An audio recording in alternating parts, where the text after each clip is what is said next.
pinjol, pinjaman tolol, membunuh tanpa menyentuh, solusi hutang. Semua pada sibuk menerjemahkan, teman-teman semuanya. Bang, kalau seperti ini sudah unsur pidana belum? Bang, kalau sudah seperti ini sudah mengarah ke pidana belum? Bang, kalau seperti ini maksudnya apa ya? Kalau seperti ini maksudnya apa ya? Gitu loh. Teman-teman, Anda galbay di pinjol mana aja, terserah ya. Saya nggak mau tahu dengan nama aplikasinya. Cuman yang jelas teman-teman semuanya, di posisi ini Anda memang harus berdamai dengan pemikiran Anda sendiri gitu loh. Nggak bisa lagi semuanya harus Anda terjemahkan ini gimana, ini gimana. Poinnya teman-teman semuanya, sehebat apapun ya yang mereka lontarkan, yang mereka sampaikan, semuanya menagih, meminta uangmu. Oke? Itu tujuan mereka, gak ada tujuan lain di luar itu. Jadi kalau kamu bilang ini mengarah ke pidana, ini mengarahnya ke perdata gak? Ini sudah keterlaluan gak sih? Ini dibolehkan gak sih? Selagi ada ancaman itu tidak diperbolehkan. Selagi menggunakan nada intimidasi tidak diperbolehkan. Selagi itu mempermalukan tidak diperbolehkan. Menagih di luar alamat domisili konsumen tidak diperbolehkan. Ya, gak ada yang diperbolehkan. Dan kalau Anda bertanya ini tujuannya maksudnya gimana? Ya tujuannya maksudnya dia ingin menagih. Dia ingin meminta uang yang tertunggak. Itu tujuan dia gitu loh. Makanya saya selalu sampaikan itu. Saya tekankan sama teman-teman semuanya. Anda percuma mencari solusi. Percuma Anda berkeliaran ke kiri, ke kanan, ke muka, ke belakang. Semuanya Anda cari nih. Semua solusi itu. Untuk apa? Untuk ketenangan pemikiran. Tapi, ya ini ingat. Tapi handphone Anda masih aktif, WhatsApp Anda masih aktif, email Anda masih aktif. Saya sarankan gak usah cari solusi. Ya, solusi apapun gak akan mempan kalau 3 hal itu masih aktif. Gimana orang penyumbang kepanikan terbesarmu itu ada di WA kok? Ya, penyumbang kesetresanmu itu gara-gara telepon, ketakutan yang kamu alami hari ini gara-gara email. Kayak mana caranya kamu mencari solusi yang tepat buat hidupmu, sementara sumber masalah itu masih ada samamu? Harusnya putus dulu nih, sumber masalahnya di mana? Kenali dulu sumber masalahnya di mana. Oke, kita galbay, oke kita telat bayar, kita tidak mampu bayar. Kita tahu permasalahan kita apa, duit kita nggak ada. Oke, duit ini tidak bisa dengan kita berpikir. Tidak bisa kita hanya duduk di rumah, otomatis kita harus bekerja. Kita harus berusaha supaya uang ini bisa kita dapatkan. Tapi kenyataannya sekarang, kita nggak bisa berusaha. Kita nggak bisa bekerja karena kita diganggu. Pemikiran kita diganggu. Diganggu oleh apa? Oleh telepon-telepon tadi. Oleh WhatsApp-WhatsApp ini. Kata-kata yang begana, yang begini. Akhirnya kita hanya sibuk menerjemahkan. Kalau hanya sebatas menerjemahkan nggak apa-apa. Tapi di samping menerjemahkan kita juga menakuti. Takut semuanya.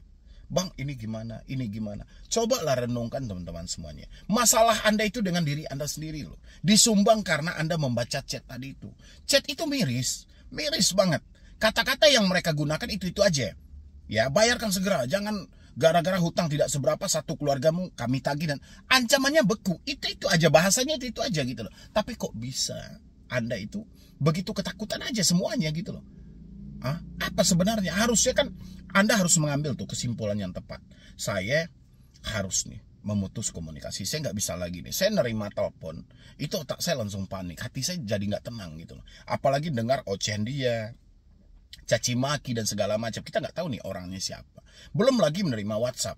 WhatsApp yang dikirimin foto selfie kita, yang dikirimin foto KTP kita dan segala. Itu membuat kita kacau.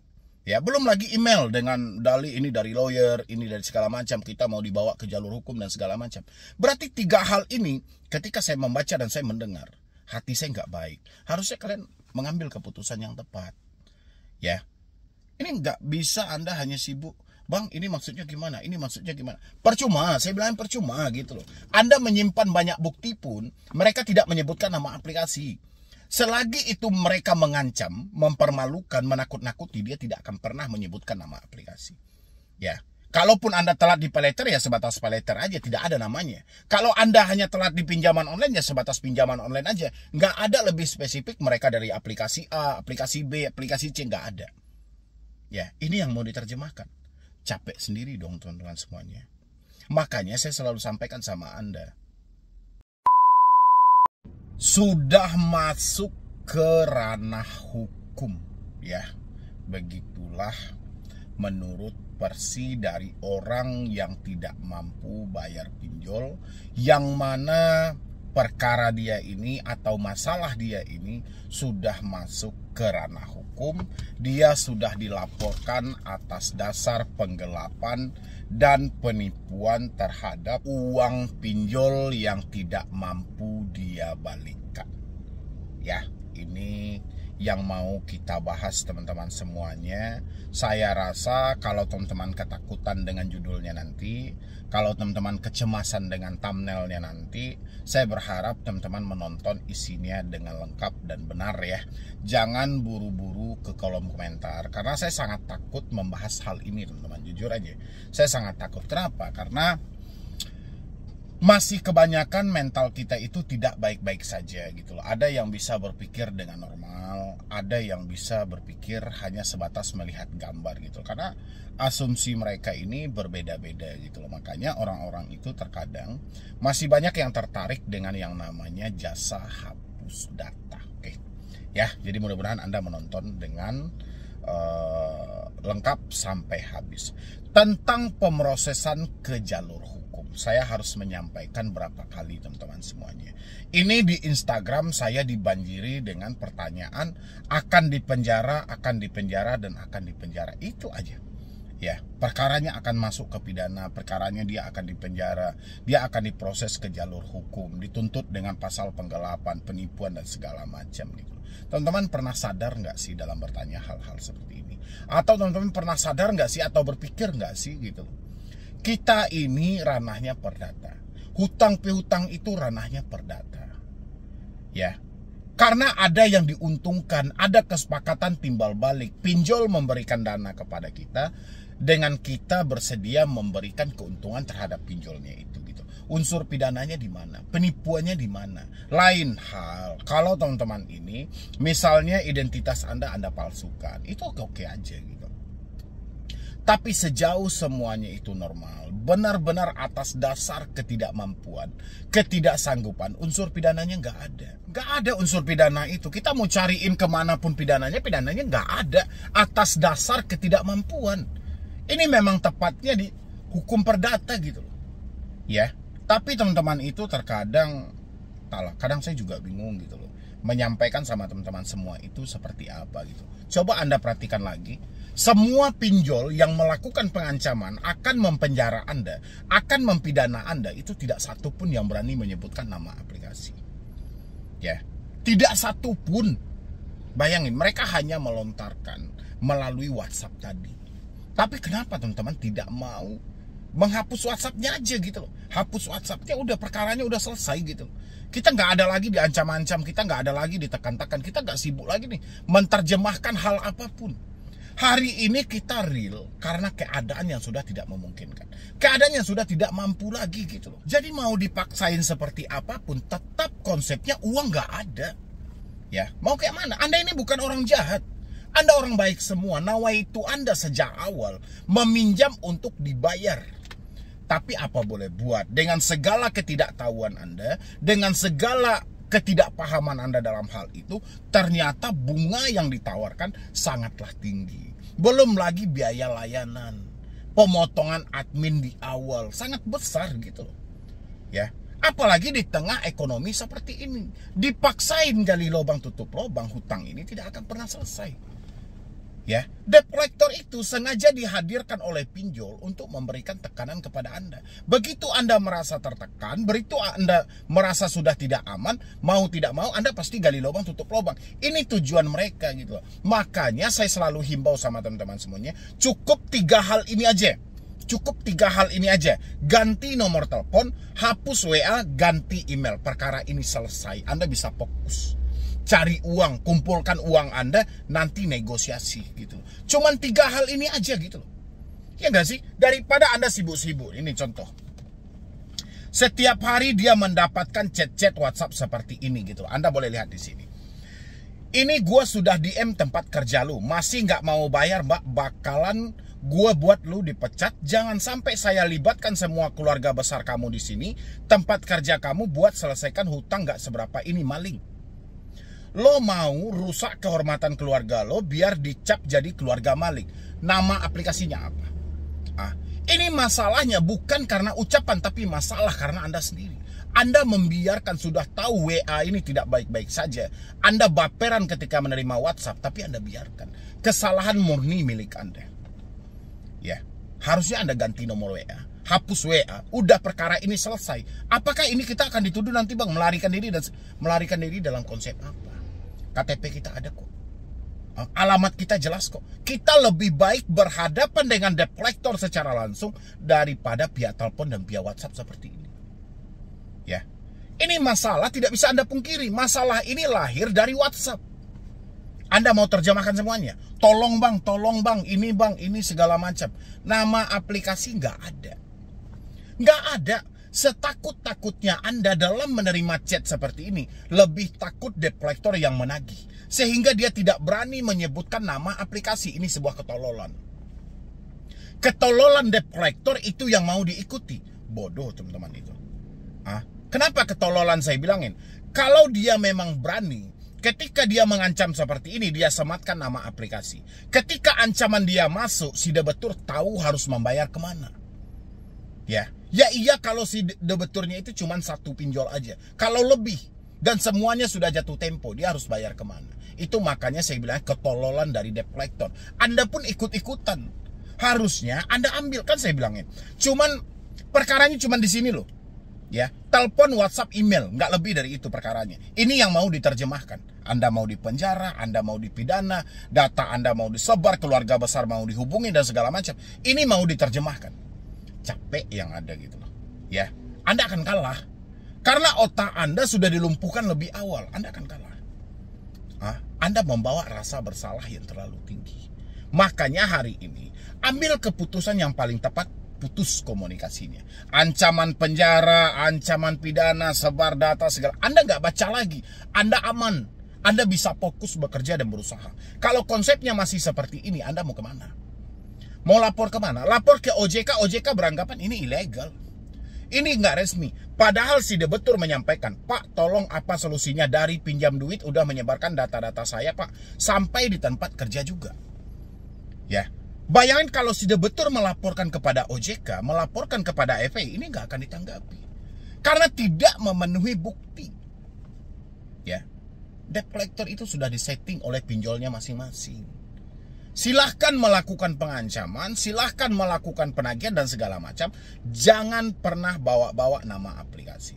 Sekali saja bawa nama aplikasi, apapun yang terjadi nanti di lapangan itu tanggung jawabmu. Ini menjadi bahan ketakutan oleh debt collector.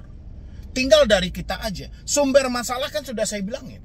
Sumber masalah ada di telepon, WhatsApp, email. Berulang kali saya sampaikan ini. Sumber masalah ada di sini. Telepon, WhatsApp, email. Ini sumber masalah. Selagi ini masih ada, semua yang dikatakan debt collector menjadi bahan ketakutan bagimu. Semuanya, apapun itu gitu loh, akan menjadi bahan ketakutan. Kenapa tidak putus sumbernya? Biar akibatnya tidak ada. Karena sumbernya Anda biarkan, akibatnya merajalela. Akibatnya Anda ketakutan, akibatnya Anda stres, Anda kepanikan, Anda mencari solusi dan segala macam. Akhirnya masuk ke ranah penipuan. Jadi saya berharap buat teman-teman semuanya, tolong ya, buka lagi pemikiran Anda. Ayo semuanya kita semangat ini melangkah ke depan. Apa yang menjadi sumber masalah kita tinggalkan. Mana sumber masalah? Misalnya kita ditelepon terus-menerus, kartu berarti masalahnya. Kita di chat terus-menerus, berarti WhatsApp masalahnya. Kita di email, ya udah ganti emailnya. Ini masalahnya. Ya, baru bisa Anda mengatasi nantinya untuk menyelesaikan hutang. Kalau seperti ini konsepnya, Anda mau selesaikan yang mana? Mau bekerja tidak nyaman, ke kantor tidak nyaman, dan segala macam. Anda serba salah. Serba salah, akhirnya serba salah. Karena Anda masih kepikiran. Apapun yang diucapkan, Anda sematkan terus-menerus dalam pemikiran Anda. Ini adalah doa Anda. Ingat, cobaan terberat manusia adalah apa yang paling dia takuti. Oke, buat teman-teman semuanya. Jadi yuk, buka lagi pemikiran Anda dengan lebar. Kita melangkah buat ke depan. Ganti nomor 20.000 selesai. Ya kan? Ganti nomor, hapus WA, ganti email. Rinset HP ke dalam pabrik, udah masuk dengan nomor baru. Oke, bekerjalah, berusahalah, kumpulkan uang Anda. Kalau sudah terkumpul, ingat lagi di aplikasi mana, cari, hubungi CS-nya, negosiasi. Kayak gitu caranya teman-teman semuanya. Jadi kalau setiap hari Anda, bang, saya mau dipenjara, saya mau dipidana, ini mau nyebarkan data, ini mau gini, ini sibuk Anda nanti gitu loh. Percayalah. Debt collector itu bukan hanya tukang tagih, tapi dia juga lebih memberikan penekanan bagaimana si debitur ini bisa gali lubang tutup lubang. Pahami itu buat teman-teman semuanya. Ya, mungkin dari saya cuma itu aja. Silahkan Anda praktekkan sumber-sumber yang menjadi masalah dalam hidup Anda, itu basmi semuanya. Karena tidak ada solusi baik dari OJK, IPI, ataupun pemerintah. Solusi hanya ada di tangan Anda, kalau mampu bayar, kalau tidak persetan. Kalau Anda capek dengan telepon, ganti nomor, capek dengan WA, hapus WA, ganti email semuanya. Sudah, melangkahlah buat ke depan, perbaiki hidup Anda. Kalau enggak, Anda paling terdepan menjadi orang yang paling hancur. Oke, ingat moto saya, lebih baik kita malu sesaat daripada kita hancur selamanya. Enggak apa-apa. Data Anda disebar sehari, 2 hari, seminggu, 2 minggu akan hilang. Daripada Anda mencicil, memperpanjang, gali lubang, tutup lubang, Anda akan hancur selamanya. Hutang ini tidak akan pernah lunas. Sematkan itu teman-teman semuanya. Ya, dan sebelum Anda beranjak, lanjutkan menonton video ini. Pinjol yang terkenal ganas, ya, sangat ditakuti oleh orang-orang yang galbay, ya, atau orang yang tidak mampu bayar, sangat ketakutan. Tapi angka peminjamnya meningkat. Ya, ini lucu juga teman-teman semuanya. Orang-orang banyak yang mengeluh tentang pinjol ini, tapi angka peminjamnya selalu banyak. Pinjol apa aja itu, bang? Ini buat teman-teman semuanya. Seperti di Akulaku gitu loh. Banyak orang yang ketakutan gitu loh. Akulaku sendiri ya adalah pinjol dengan izinnya yang multi finance. Di bawah Akulaku ada asetku, ada dana cicil gitu. Ini banyak banget orang yang ketakutan. Ketakutan karena kunjungan debt collectornya, terkadang cara penagihannya juga gitu loh ya. Ini banyak orang yang ketakutan, tapi angka peminjamnya selalu meningkat. Habis itu lagi Kredivo. Ya, Kredivo bersama Creditfast-nya. Datang debt collector, ada yang lemah lembut persi orang-orang, ada yang debt collector sopan katanya, ada juga yang ganas, tapi angka peminjamnya selalu meningkat. Dan habis itu, pinjol yang juga sangat terkenal, buas banget gitu loh, Kredit Pintar. Buas banget, tapi yang satu ini jarang banget menyebutkan nama aplikasinya ketika keganasan itu terjadi. Itu banyak dikeluhkan orang-orang, bang, saya cuma minjamnya di Kredit Pintar. Saya tidak ada minjam di tempat lain. Tapi ini saya dapat ancaman begini. Tapi ya hebatnya tadi itu, angka peminjamnya selalu meningkat. Habis itu EasyCash. EasyCash, siapa yang tidak kenal EasyCash? Bahkan downloadnya aja, orang yang download aplikasi itu aja, per data 2023 aja mencapai 222 juta kali diunduh. Ganas juga persinya. Tapi limitnya besar-besar gitu loh. Ganas juga persinya. Orang-orang juga banyak takut, tapi angka peminjamnya selalu meningkat.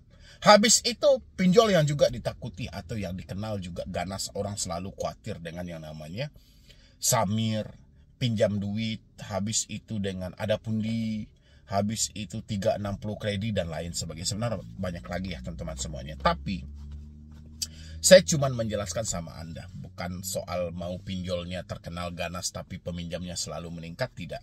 Tapi ini saya lebih kepada teman-teman semuanya untuk yang galbay. Menjelang akhir Juli 2025.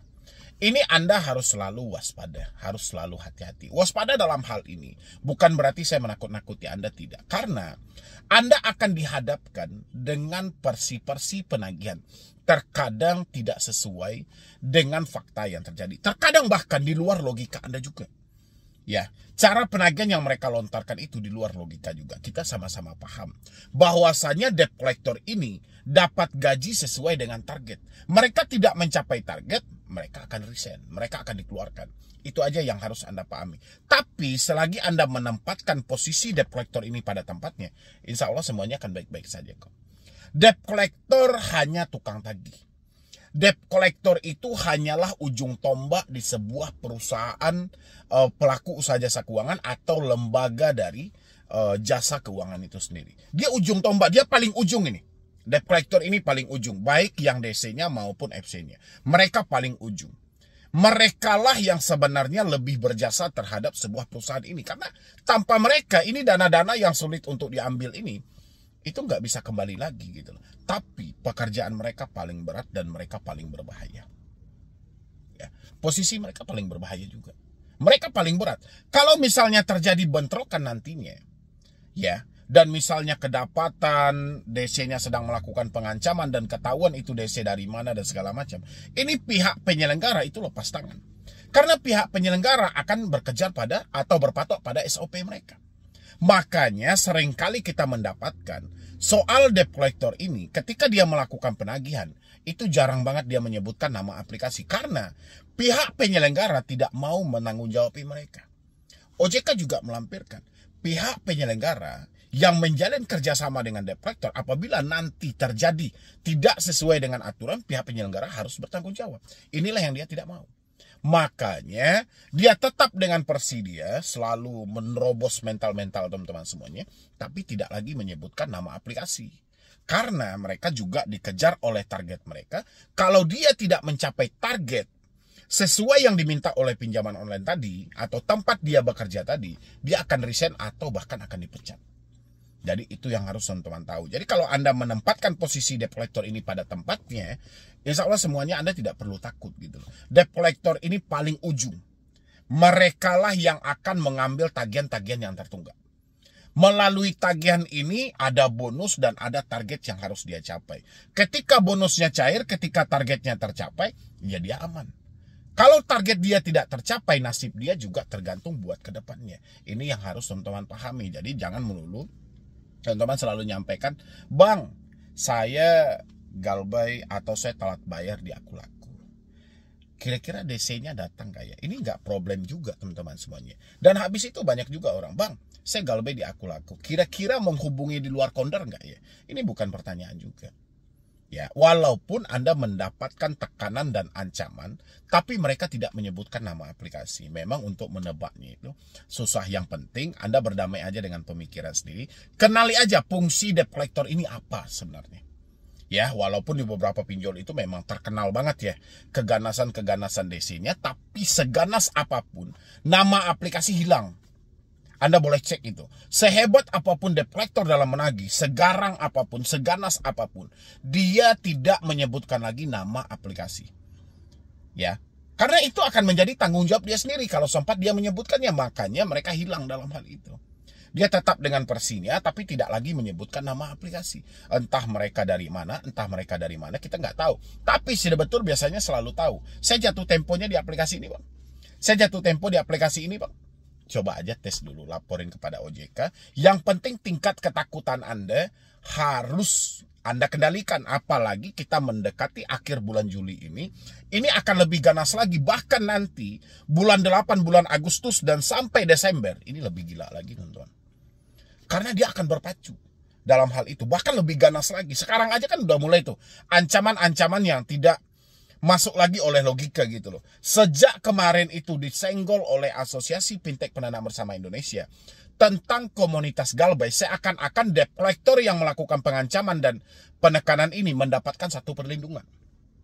Ya, seakan-akan AFPI itu melakukan penekanan seperti ini supaya ancaman debt collector terus berjalan. Kelihatannya seperti itu. Jadi kalau komunitas-komunitas ini sudah mulai mundur, debt collector mengucapkan apapun, debeturnya pasti takut. Tapi kalau komunitas ini makin banyak, ya, takutnya nanti debt collector mengucapkan apapun, itu debetur biasa-biasa saja. Ini yang dikhawatirkan oleh AFPI. Sehingga dibentuklah hal-hal seperti itu. Ajakan komunitas galbay dan segala macam itu adalah tindakan kejahatan. Oke, gak ada masalah. Ya, tapi di samping ada tindakan kejahatan, mereka juga membangun mental orang-orang tersebut. Sehingga ancaman-ancaman buta ini tidak berpengaruh kepada pemikiran orang-orang itu. Memang sisi negatif mereka terlalu banyak, tapi sisi positif mereka juga ada. Mereka juga membangun tuh mental-mental orang-orang tersebut. Ya, begitu juga dengan mengedukasi seperti ini. Ya kan? Kita lebih bagaimana kita menstabilkan kembali pemikiran orang yang dihajar habis-habisan oleh debt collector yang mengejar target. Bahkan debt collectornya dari pinjol-pinjol besar, dari pinjol-pinjol legal yang resmi-resmi ini. Bukan ilegal lagi. Sebenarnya kan ini sudah menjadi PR otoritas jasa keuangan, PR dari AFI, PR dari pihak kepolisian, PR dari pemerintah. Tapi apa belum buat? Semuanya bungkam gitu loh. Semuanya diam. Makanya mau tidak mau, masyarakat yang terjebak pinjol harus mencari solusi sendiri untuk menyelamatkan diri dia dari tekanan yang ada. Itu yang terjadi. Kalau dia tidak mencari solusi sendiri dari hal ini, dia akan hancur sehancur-hancurnya. Makanya mereka mencari apa yang terbaik, yang penting buat teman-teman semuanya. Walaupun Anda mengalami galbay di pinjol-pinjol yang ganas-ganas saya sampaikan tadi, itu nggak ada masalah gitu loh. Selagi Anda masih paham posisi debt collector ini apa. Selagi masih ada tagihan, itu debt collector namanya. Ya, selagi dia masih menyampaikan selesaikan, itu debt collector yang melakukan. Walaupun ada somasi dan segala macam, tetap di bawahnya bayarkan. Kalau sudah dibayarkan, abaikan saja. Itu debt collector. Makanya kita harus tahu yang menagih ini siapa. Jadi nggak bisa kita, bang saya dapat somasi, saya dapat peringatan hukum dan segala macam. Di bawahnya apa? Di bawah peringatan hukum itu apa? Kalau ada di bawahnya itu misalnya, selesaikan tagihanmu sekarang juga, itu debt collector. Ya, buat teman-teman semuanya, mungkin dari saya cuma itu aja. Mudah-mudahan dengan sesingkat video seperti ini, saya tidak pengen lagi nih teman-teman saya itu terhanyut dengan katanya, ceritanya, ini penyampaiannya dan segala. Saya tidak pengen lagi mendengar teman-teman saya dalam hal seperti itu. Pokoknya semuanya, ya, itu harus semangat. Walaupun Anda saat ini terlilit dengan pinjol yang terkenal sangat ganas, terserahlah. Mau seganas apapun seperti yang saya sampaikan tadi, dia debt collector itu menagih. Kalau dia di luar dari SOP, dia tidak akan berani menyebutkan nama aplikasi. Karena dia takut. Ya, ketakutan dia seperti yang saya jelasin tadi. Kalau misalnya ketahuan, penyelenggara harus bertanggung jawab. Penyelenggara tidak mau bertanggung jawab mereka, otomatis mereka yang tanggung jawab. Ini yang dikhawatirkannya. Makanya mereka tetap menagih dengan porsi yang keras, tapi nggak ada lagi nama aplikasi. Tapi kalau sempat teman-teman jumpa, mereka melakukan pengancaman, penekanan, tapi menyebutkan nama aplikasi, simpan buktinya. Laporkan dan hentikan pembayaran secara online. Ya, mungkin dari saya cuma itu aja dulu teman-teman semuanya. Terima kasih banyak. Jangan lupa untuk disupport terus channel Solusi Hutang supaya channel ini makin berkembang dan saya makin semangat lagi. Lanjutkan ini.